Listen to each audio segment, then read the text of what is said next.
Alors, en préambule, il faut rappeler le virus Nipah, qui a touché l'Asie du Sud-Est et l'Asie du Sud, dont l'Inde forcément en 2018, et qui est un virus très proche du coronavirus, et qui a fait peur aux autorités et à la population indienne, et qui donc n'a pas été très surprise quand ce nouveau virus est arrivé, contrairement à d'autres pays pour lesquels ce n'était pas arrivé depuis très longtemps. Alors la stratégie de l'Inde sur la gestion de la crise a été d'avoir peur déjà, et de faire peur à la population, et ça a bien marché. Et ensuite, c'était de gagner du temps. Alors pourquoi fallait gagner du temps? Parce que l'Inde avait quelques défauts systémiques, on va dire, en début de la crise. Le premier, c'était un faible nombre de lits par habitant. Je crois que l'Inde a 0,8 lits d'hôpitaux pour 10 000 habitants, ce qui est faible contrairement à la plupart des pays développés qui vont en avoir 3 ou 4. Même si forcément en Inde, il y en a besoin de moins puisque la population est beaucoup plus jeune. Du coup, l'Inde avait besoin de temps pour se donner une capacité de lit, et donc l'a fait rapidement en prenant au début des entrepôts, et puis après en faisant un peu comme en France, vous savez, en prenant des trains et en mettant des lits à l'intérieur. Et aujourd'hui encore, même si bon, les hôpitaux ne sont pas pleins du tout en ce moment, mais si besoin, l'Inde peut réquisitionner à n'importe quel moment dans la nuit les hôtels du pays pour les transformer en hôpitaux. Donc ça a permis de gagner ce temps-là.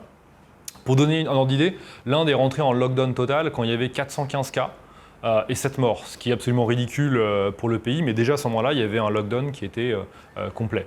Et c'est pas du tout comme dans beaucoup de pays d'Europe, puisque on pouvait vraiment pas sortir dans la rue, à part si on avait une autorisation pour travailler. Il n'y avait pas de gens qui allaient faire du jogging ou juste prendre l'air, promener leur chien dans la rue.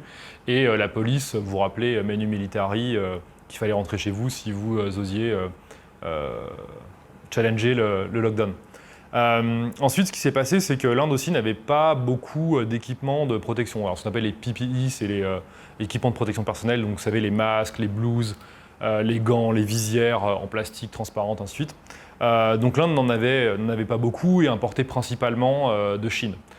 Et donc l'Inde s'est dotée pendant cette période d'une capacité de production à un point qui a défrayé la chronique ici, puisque l'Inde est aujourd'hui le deuxième producteur au monde de ces équipements-là, ce qui est assez dingue. Et c'est basé en fait sur l'expérience du secteur du textile pour pouvoir les créer. Et donc ça a permis de jamais avoir de grandes ruptures de masques notamment, et de pouvoir protéger la population. Je parlerai un peu plus tard de l'aspect vaccin et chloroquine, mais aussi une des stratégies a été de pouvoir identifier qui était malade et de confiner tous les gens autour. C'est de faire beaucoup de surconfinement autour des gens infectés. Puisque l'Inde n'avait pas, et n'a toujours pas d'ailleurs, une énorme capacité de test, et au début c'était vraiment très faible, on testait très peu, donc il y avait du mal à savoir, avoir une grande idée comme la Corée du Sud de l'état de la pandémie sur sa population.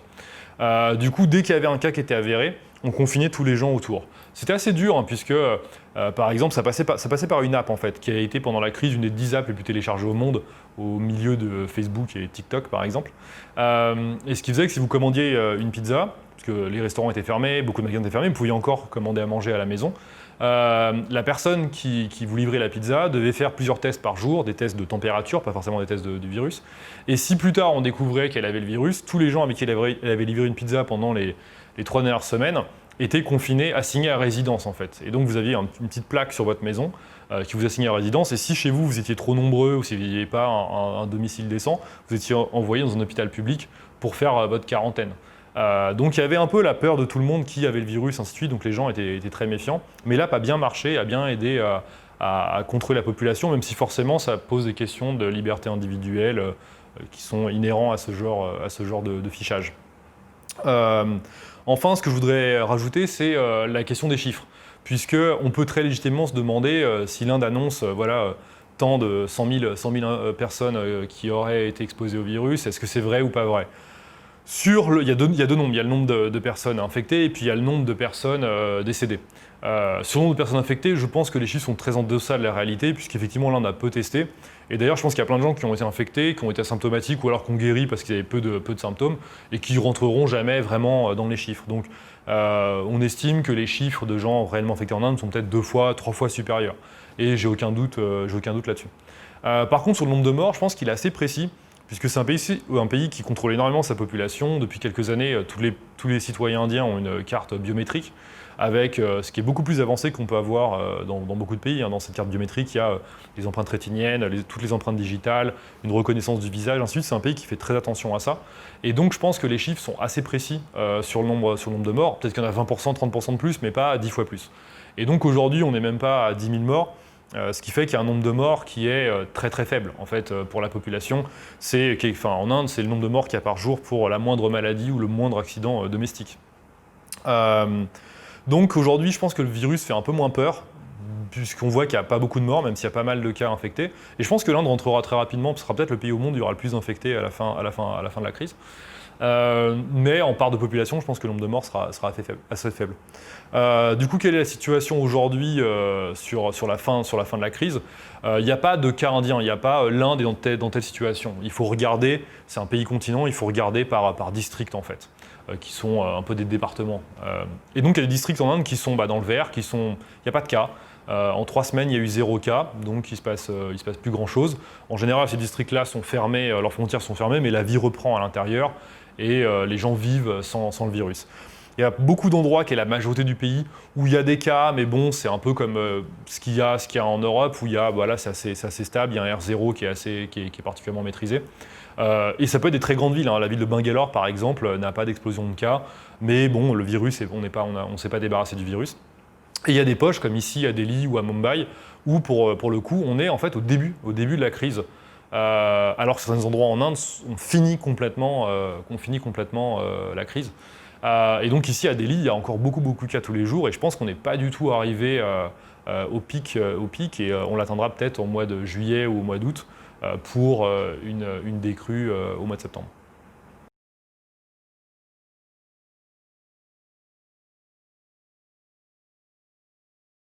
Alors, je ne vais pas revenir sur ce que j'ai dit sur les équipements de protection personnelle, où pour le coup l'Inde n'était pas du tout un pays équipé et a réussi à devenir le deuxième producteur mondial en quelques mois. Mais pour le reste, l'Inde était déjà une puissance de la santé depuis bien longtemps. En fait, il faut revenir un peu en arrière. L'Inde a eu sa révolution économique peut-être 15 ans après la Chine, l'a eu en fait sur des bases de réformes qui ont eu lieu entre 89 et 91. Et ces réformes en fait ont priorisé l'industrie indienne sur 2 secteurs que sont l'informatique et la santé. Donc la santé, c'est pas seulement un secteur qui marche bien en Inde, c'est un secteur constituant du modèle de développement économique de l'Inde. Alors sur la santé, il y a eu 2 épisodes intéressants. Le premier, c'est celui de la chloroquine, puisque vous avez tous suivi l'histoire du professeur Raoul dans le sud de la France, ainsi de suite, qui a mis en avant ce médicament. Et l'Inde, comme beaucoup de pays, d'autres, hein, comme le Maroc ou plein d'autres, en fait, a analysé ce médicament et a jugé que c'était pertinent de le faire. Donc l'Inde a généralisé dès le début de la crise. Il y a eu une note du ministère de la Santé disant qu'on pouvait utiliser la chloroquine en traitement du virus. Et il faut savoir quelque chose, c'est que l'Inde fabrique 70% de la chloroquine sur Terre. Donc c'est devenu quelque chose de très stratégique au niveau international. À partir de là, l'Inde a interdit l'export de beaucoup de médicaments et forcément de la chloroquine vers des pays étrangers pour se constituer un stock. Donc l'Inde fabriquait des millions et des millions de doses par mois et ça lui a permis en fait de constituer un stock. Et une fois que les stocks ont été conséquents, l'Inde aurait autorisé l'export de chloroquine. Ce que ça a créé, ça a été une diplomatie de la santé. L'Inde n'est pas du tout une grande puissance géopolitique, c'est pas un pays qui a l'habitude des rapports de force internationaux avec des terres rares ou des ressources, du pétrole, ou ainsi de suite. C'est pas un pays qui a l'habitude de ça. C'est un pays qui en plus se juge assez sous-estimé. C'est un pays qui veut montrer que c'est une superpuissance, mais on pense toujours avant aux États-Unis ou à la Chine, ce qui pour le coup est vrai, puisque ce sont des plus grandes puissances que l'Inde, mais l'Inde veut rentrer dans ce club et donc veut se donner des outils pour pouvoir négocier avec les autres pays. Et la chloroquine a été un élément important pour l'Inde, notamment vis-à-vis des États-Unis, qui ont été un pays qui a tout de suite demandé, qui a autorisé aussi la chloroquine très vite, mais qui n'en avait pas de stock, donc a demandé très vite à l'Inde de fournir des stocks, et donc ça a créé des tensions avec les États-Unis, avec d'autres pays ainsi de suite, pour savoir qui allait être livré en premier. Et je pense qu'on rentre dans une nouvelle ère de diplomatie de la santé, parce que la plupart des pays aujourd'hui n'ont pas de capacité à faire des médicaments. 80% des principes actifs sur Terre sont faits soit en Inde, soit en Chine. Donc ça donne une force énorme à ces pays-là. Alors, le deuxième levé de puissance de l'Inde sur ce sujet, ce sont les vaccins. Puisque comme la chloroquine, l'Inde fabrique 70% des vaccins sur Terre, notamment par une entreprise qui s'appelle Serum Institute of India, on a l'impression par son nom que c'est une boîte d'État, mais c'est une boîte privée qui appartient à la famille Poonawalla, et qui a eu beaucoup de chance puisqu'ils ont ouvert en septembre 2019 la plus grosse usine de vaccins au monde dans leur région historique et la région de Pune. À partir de ça, ce qui s'est passé, c'est que l'Inde, en prenant en compte le fait que c'est une grande puissance du vaccin, a eu une approche très agnostique sur quel vaccin allait marcher. En gros, comment ça se passe? Un laboratoire sur Terre a des résultats assez probants sur le virus, donc va lancer une série de tests. Les composants de ce vaccin-là sont publics. Donc l'Inde prend cette formule et commence à produire un vaccin. Peut-être que le vaccin ne marchera jamais. Dans ce cas-là, ils seront jetés à la poubelle. De toute façon, ça ne coûte pas très cher à produire. Mais si le vaccin se révèle efficace, l'Inde aura, dès la publication de l'étude finale, un stock de vaccins conséquent pour sa population et puis après pour de l'export. Aujourd'hui, l'Inde estime que le laboratoire qui est le plus en avance sur la question est celui d'Oxford, avec lequel le pays, les États-Unis et l'Inde travaillent étroitement. Et donc l'Inde est en train de se constituer des stocks de centaines de millions de doses de vaccins. Encore une fois, certains ne marcheront probablement pas, mais d'autres pourront être efficaces. Quand ça va arriver, il va y avoir pour le coup une diplomatie médicale encore plus importante, parce que la chloroquine, bon, c'était un médicament qui permettait de traiter, mais il n'y a pas le côté magique du vaccin que tout le monde a en tête. Quand le vaccin va arriver et que la Terre va se rendre compte qu'il viendra forcément d'Inde, ça va être quelque chose d'assez différent en fait dans la géopolitique indienne. On en est arrivé à un stade où je pense que même l'Inde espère que la crise continue un peu pour pouvoir jouer cette carte. C'est extrêmement cynique, mais pour pouvoir jouer cette carte en fait, d'apporter le remède à la planète et d'être sur le devant de la scène.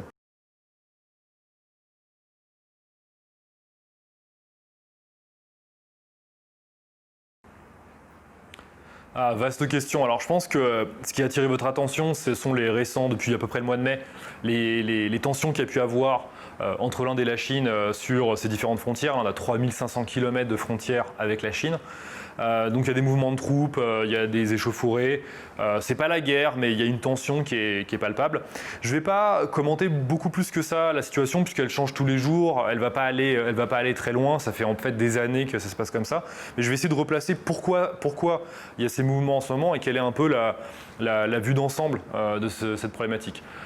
Pour pouvoir parler de cette tension, il faut revenir sur un projet qui s'appelle Belt Road Initiative. Vous connaissez peut-être sous le nom de Hobart par le passé, ou par son nom commercial qui est les nouvelles routes de la soie. C'est le projet d'infrastructure le plus titanesque de ce siècle, de ce début de siècle en tout cas, qui doit permettre à la Chine de relier, en fait, d'exporter ses produits vers le reste du monde.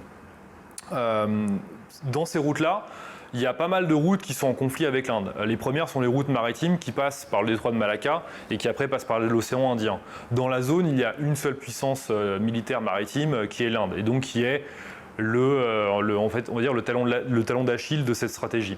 Donc l'Inde a mis depuis le début des années 2000 une contre-stratégie pour empêcher l'Inde de manœuvrer dans la zone qu'on connaît sous le nom de la stratégie du collier de perles. Je ne vais pas beaucoup m'étendre sur la question, mais en gros, l'idée c'est d'avoir ces deux pays-là se battent pour avoir des ports un peu partout dans l'océan Indien, des flottes militaires, et donc il y a plein de pays qui ont eu des accords avec soit l'Inde ou avec la Chine pour développer de la marine de guerre. Il y a aussi un accord qui s'appelle le Quad, qu'a l'Inde avec le Japon, les États-Unis et l'Australie pour créer une force. C'est un accord un peu informel, mais pour créer une force dans la région. Alors pourquoi il y a eu des tensions à ce moment-là? Alors pour ce sujet sur la mer, puisque l'Inde, en fait, les tensions commençaient au mois de mai et le 4 juin, il y a eu une réunion, alors c'était virtuel, entre le Premier ministre indien et le Premier ministre australien. Je rappelle que l'Australie était un des premiers pays qui a été très virulent contre la Chine dans sa gestion et sa non-divulgation d'informations du coronavirus. Et le 4 juin, l'Inde et l'Australie devaient signer un accord donnant accès à l'Inde aux îles Coco. qui sont des îles qui appartiennent à l'Australie, et l'Inde devait pouvoir avoir encore un nouveau port militaire qui était une menace de plus sur la stratégie expansionniste chinoise. Je pense que les échauffourées chinoises ont marché puisque cet accord n'a pas eu lieu le 4 juin. C'est très possible qu'il ait eu lieu, en fait, c'est pas qu'il n'a pas eu lieu, c'est qu'il a été reporté, la signature en a été reportée pour ne pas avoir l'effet d'annonce maintenant, mais l'idée est quand même là. Le deuxième zone sensible, c'est le SPEC. Alors c'est quelque chose qu'on ne connaît pas trop en dehors de la région, mais c'est quelque chose de majeur en Asie. Le SPEC, c'est le Chino-Pakistani Economic Corridor, qui est en fait une route, un ensemble de routes et de chemins de fer qui part de Chine, qui traverse le Pakistan et qui donne à la Chine un accès sur la mer d'Arabie. Vous savez que la Chine, dès qu'elle doit passer un conteneur quelque part, elle doit être sur son flanc est. Elle a un accès à la mer que sur l'est, qui donne accès facilement aux États-Unis, mais peu au reste du monde. Dès qu'elle doit amener un conteneur vers les zones très, très lucratives que sont le Moyen-Orient, l'Afrique ou l'Europe, elle doit faire tout le tour par la mer de Chine, passer par le détroit de Malacca, puis ensuite sous l'Inde, et puis après partir vers l'Afrique ou remonter après Canal de Suez et ainsi de suite. Et c'est une zone, l'est de la Chine, où il y a des loyers qui coûtent très cher, un coût de la main-d'œuvre qui commence à être assez important. Et donc, pour soutenir son effort de production manufacturière, la Chine a décidé de développer l'ouest de son pays, qui est plus pauvre, où les loyers sont plus bas. Le problème, c'est que c'est une zone qui est très loin de la mer. Donc, ça rajoute énormément de coûts en termes de durée et d'argent pour pouvoir livrer des produits. Et du coup, ça a été une super solution, un super plan B, d'avoir ces routes-là qui passent par le Pakistan. Et donc l'ouest de la Chine se donne d'un accès directement à la mer avec un port en eau profonde en plus. Et c'est un verrou stratégique énorme pour la Chine. Ça représente des trillions d'investissements entre ce projet et toutes les usines qui ont été développées dans l'ouest de la Chine. Sauf que l'Inde conteste en fait la frontière entre la Chine et le Pakistan, puisqu'il y a des troupes indiennes à la frontière, à la nouvelle frontière qu'a l'Inde avec l'Afghanistan, et ça pose beaucoup de problèmes à la Chine. Donc en fait, c'est ça, c'est beaucoup de tensions qu'il peut y avoir sur les routes chinoises, et aujourd'hui, le seul pays qui peut vraiment être une menace pour la Chine est l'Inde. Donc il y a en fait ce jeu toujours de test. Ça intervient, comme j'ai dit, avec cette histoire avec l'Australie, mais aussi dans un contexte de crise du coronavirus. Et je pense que les services de renseignement chinois avaient aussi envie de tester, tout simplement, où en était la politique indienne, où était sa capacité de réaction et de vérifier que l'armée indienne marchait bien. Dans des frontières en haute montagne. De toute façon, la Chine ne rentrera pas en guerre sur une zone de haute montagne, puisque l'Inde a la meilleure armée au monde pour des troupes de très haute montagne. C'est le pays de l'Himalaya, il y a énormément de troupes. La Chine a une armée meilleure que l'Inde dans à peu près tous les autres sujets. Donc si la Chine devait vraiment engager du conflit de moyenne intensité quelque part, ce ne serait certainement pas dans les montagnes. Mais tous ces accrochages peuvent faire peur de l'étranger. Ce sont deux puissances nucléaires avec des armées énormes et ainsi de suite. Ça peut faire un peu peur. Mais il ne faut pas oublier que les relations entre l'Inde et la Chine ne sont pas si catastrophiques que ça. Il y a beaucoup de petites échauffourées, mais globalement, ce sont deux pays qui pensent que sur ce siècle-là, ils travailleront ensemble et qu'ils ne sont pas l'un pour l'autre le pire ennemi. Ils voient le reste du monde dans sa globalité comme un ennemi plus important. Et il y a beaucoup, si on compare en fait entre les petites tensions qu'il peut y avoir, il y a aussi beaucoup de signes de rapprochement entre l'Inde et la Chine sur des investissements communs, sur des volontés d'avoir des outils financiers communs, des outils de notation financiers communs, des programmes de développement communs. Il commence à y avoir beaucoup d'usines chinoises en Inde, il commence à y avoir beaucoup de liens stratégiques sur les services entre l'Inde et la Chine. Donc il ne faut pas voir ça comme deux pays qui sont au bord de la guerre. Ce ne sera jamais deux pays absolument alliés. Ils ne vont pas faire demain les États-Unis d'Asie avec une monnaie commune comme en Europe. Mais la situation n'est pas catastrophique et il y aura dans le futur de plus en plus de petites tensions, je pense, et aussi de plus en plus de coopération entre ces deux géants.